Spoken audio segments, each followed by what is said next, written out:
Republican Congressman Michael McCaul is with us. Texas. He is the chairman of the House Homeland Security Committee. Congressman, it's good to see you again. Thanks so much for joining us.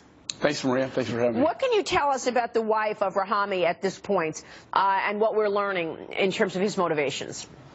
Well, we know he married her in Pakistan. She went to UAE. She came back into the United States. My understanding from law enforcement officials is that she is cooperating with them, so it's a very positive sign.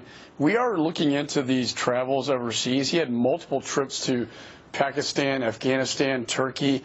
In one instance in Quetta, outside of in Pakistan, which is sort of a Taliban stronghold, had attended a mosque for several months, and it's a very radicalized mosque.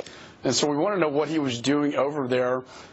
Most of the people around him when he came back said that he changed after that event and after that trip to Pakistan. And we know that those trips can be obviously a radicalization, and maybe that's why he changed. What do we need to do on in the homeland, Congressman, in terms of ensuring that these folks don't keep going back, coming back, and then have these quiet cells that who knows what danger they can create? Well, I think it goes to the vetting process. We know he had a secondary screening by CBP. Within the Department of Homeland Security. That information was shared with the FBI. You know, the FBI did open an investigation into Mr. Rahami.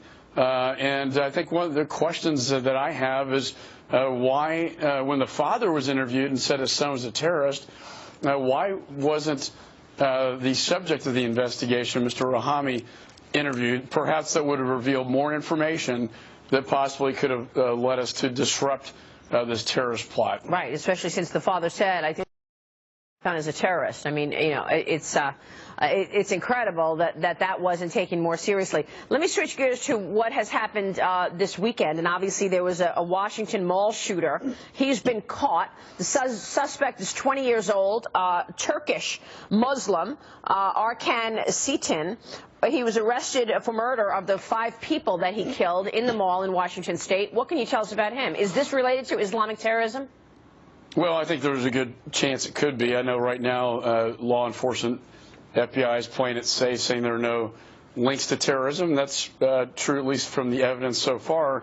I wouldn't be surprised if we find out more details about this individual as well as we did Mr. Rahami.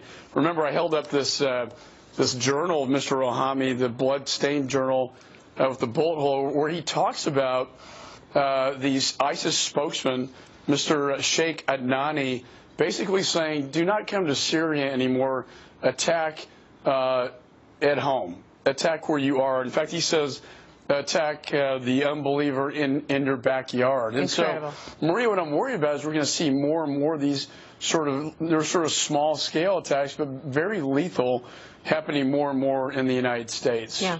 Congressman, real quick, let me switch gears. Obviously, Ted Cruz is now endorsing Donald Trump. You were critical of those who are not getting behind the nominee at this point because they signed a pledge. Do you feel better about the fact that now Ted Cruz is supporting Donald Trump? He's come around?